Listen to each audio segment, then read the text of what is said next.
everybody. My name is John Davis, and I'd like to share with you an amazing story. I've had 19 different psychics tell me about my past life as John the Beloved Apostle. Crazy, huh? Yeah, I thought so too. But after I had my past life regression, and I remember that life, I had some amazing experiences. I've seen apparitions, I've witnessed hundreds of miracles, including cancer, lupus, blindness, crippled children walk, hearing difficulties completely cured, muscular dystrophy completely cured in a matter of moments, sometimes days.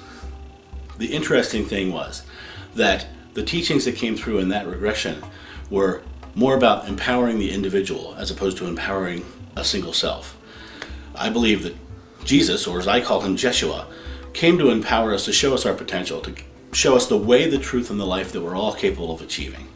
And he came here, and using his words, he explained to us the very simple core of how to become the Christ, how to become the Buddha, how to become the avatar of the experience. You see, each one of us has the power within us to create anything in our lives. And that is what each of these prophets, messiahs, and avatars of the past have told us. You know, the kingdom was within. What you think you become, you create your world.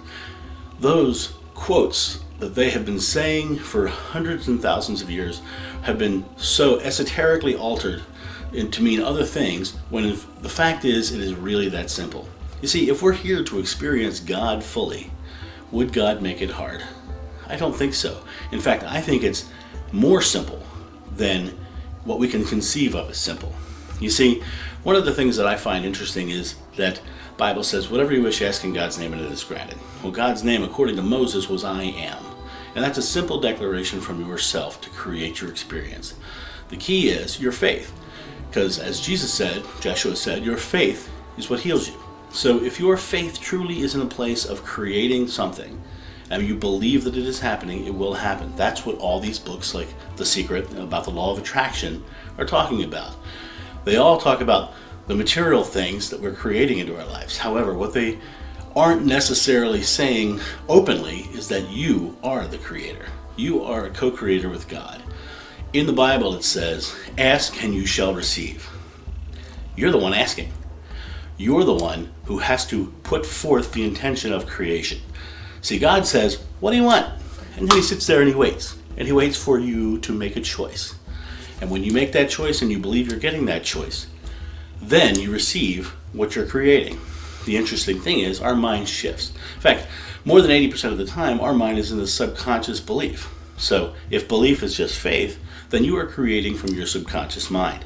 So if in the past you've had a life that was hard, then your life will be hard.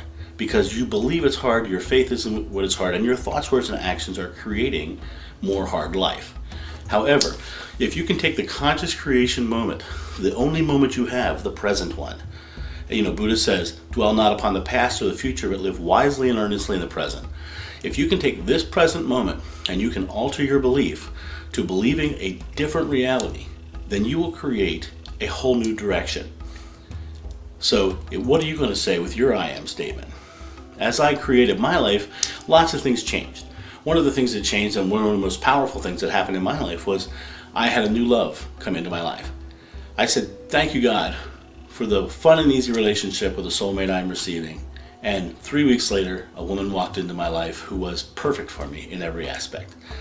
Now, this kind of creation happens in all aspects of my life. Every time I ask and believe, I receive.